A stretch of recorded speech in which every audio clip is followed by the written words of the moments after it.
Gentleman from New York is recognized for 2.5 minutes. I thank the gentleman from Louisiana. I ask unanimous consent to revise and extend my remarks. Without objection. Speaker, I listened very carefully to the chairman of the Ways and Means Committee, and he opened up on what we agreed on and maybe what we disagreed on.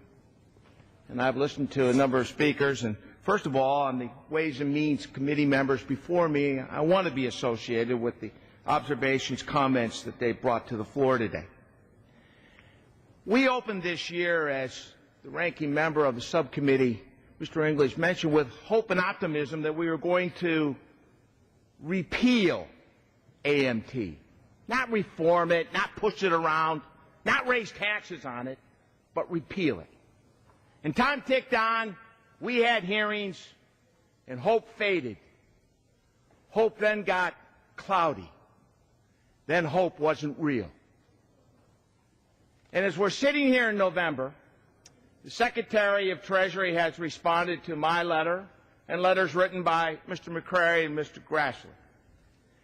And in that, answering the fact that we have missed some dates, missing one right now, November 6th, that the IRS is going to print the 1040 forms.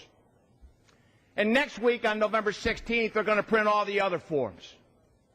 Now, I take that a little personal because last year, the one-year patch without a tax increase was passed on an initiative that I introduced and was put into a bill in May of last year without a tax increase.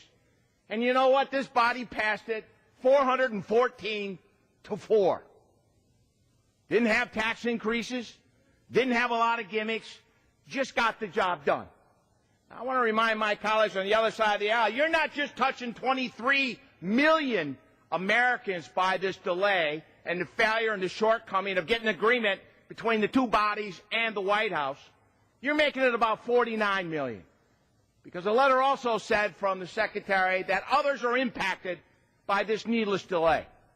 Now, I don't mind having a constitutional message about our prerogative in the House to initiate anything we want in Ways and Means relative to tax issues.